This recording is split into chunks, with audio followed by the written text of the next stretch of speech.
Hello, it is February the 15th, 2022. This is As the World Burns. I'm your host, Randall Burns. Today's topic is the fourth turning, which covers the Howe-Strauss generational theory of history. Now, this is one of a long line of books that try to predict history by looking at cycles. Kondratiev was one of the early ones. There have been others, in parts of history many times. This is not alone. What makes this one particularly timely is that Steve Bannon, the former advisor to President Donald Trump, was a big advocate of this theory of history, and he actually made a book about this called Generation Zero, which I may review in a separate review. So it's something that's influential in the citadels of power, at least to a few isolated individuals. And the basic idea is that there's a 80-year cycle of 20-year generations, and that you can and they relate these to archetypes. It sounded a bit to me kind of like astrology, which Carl Jung freely admitted, that he saw astrology as dealing with archetypes, so it's not really that far off. But I tend to think that this generational theory is kind of overly thick-grained and non-quantitative. A lot of people can't necessarily agree when generations begin and end. It's kind of an arbitrary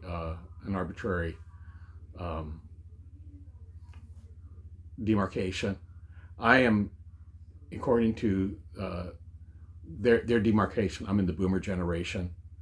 I feel like I had a rather different experience than people born in 1945. I was born in 1959.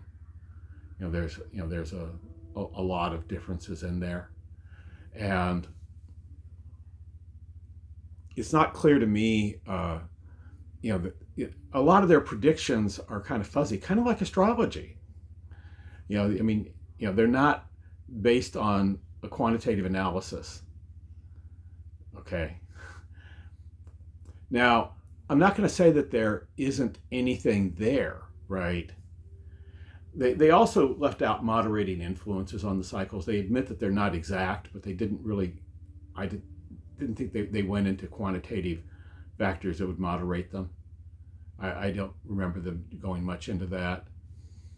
Now, the way that I would evaluate a book like this is I would look at, say, take a sample of people that and look at how they rate it and how they see it influencing them, and see how they can actually play on doing predictions on metaculus. If it helps people make more accurate predictions, then I would study it a lot more intensively. But until I see evidence of that, I'm a little bit reluctant to spend a whole lot of time with it. I don't regret having read it, but I'm uncertain. I'm skeptical of the value of this in terms of helping me become a better predictor of future trends.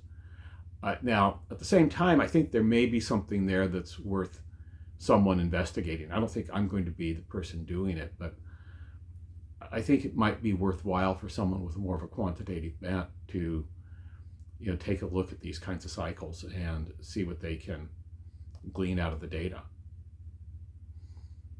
Now, and this might be a start for something like that. And I think these folks deserve some credit, for the historical analysis they did.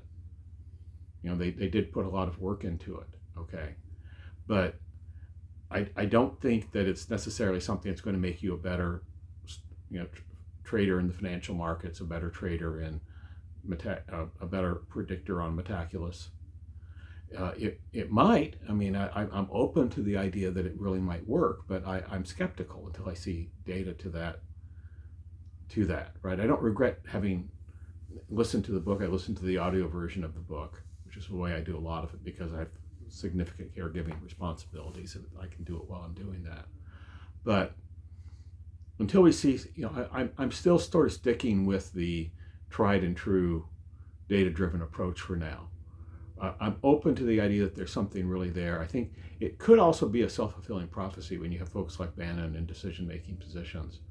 It may become true because they think it's true, and they act as though it's going to happen. It may be self-fulfilling. And, this is, it's data into the model as far as I'm concerned. So this is Randall Burns. Thank you for joining me. Please hit the like button if this was useful to you. I did include links in my description to the reviews of the book. I'm not going to reinvent the wheel on that. People that want to do reviews can do it. It's a book that you can listen to and I think get 90% of the benefit out of it. So if you have a long commute, I wouldn't hesitate to buy the audiobook. And I think that, and you might get something out of it. And there are, I think that there's data there to be gleaned. I just don't think that they've done the heavy lifting yet. And it might turn out to be something different. Now that there's a follow-on book by George Friedman, the Storm Before the Calm, and now he's looking at 2 cycles. I'll do a separate review of that later on. And it's more of a conventional historical analysis than the generations or the fourth turning, okay, and a little bit less sensationalistic, more rooted in traditional historical analysis. And I personally liked it a little better, but I'll do a separate review on that also soon.